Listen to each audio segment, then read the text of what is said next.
Hello, আসসালামু আলাইকুম guys. আজকে যমুনা নদী নিয়ে কিছু আলোচনা করব আপনাদের সাথে।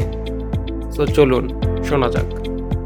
বাংলাদেশের প্রধান 3টি নদীর মধ্যে অন্যতম একটি হচ্ছে যমুনা নদী।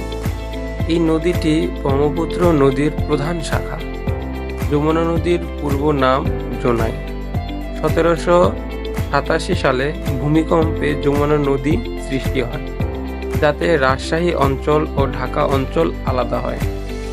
যমুনা নদীর উৎপত্তি স্থল হতে এর দৈর্ঘ্য 240 কিলোমিটার।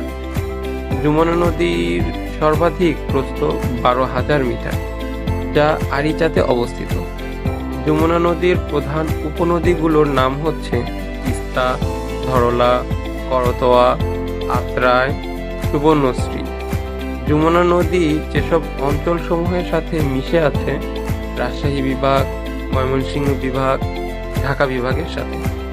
যমুনা নদীর উপরে সবচাইতে আকর্ষণীয় সেতু হচ্ছে এই যমুনা সেতু, যার দৈর্ঘ্য 4.8 কিলোমিটার ও প্রস্থ 18.5 মিটার।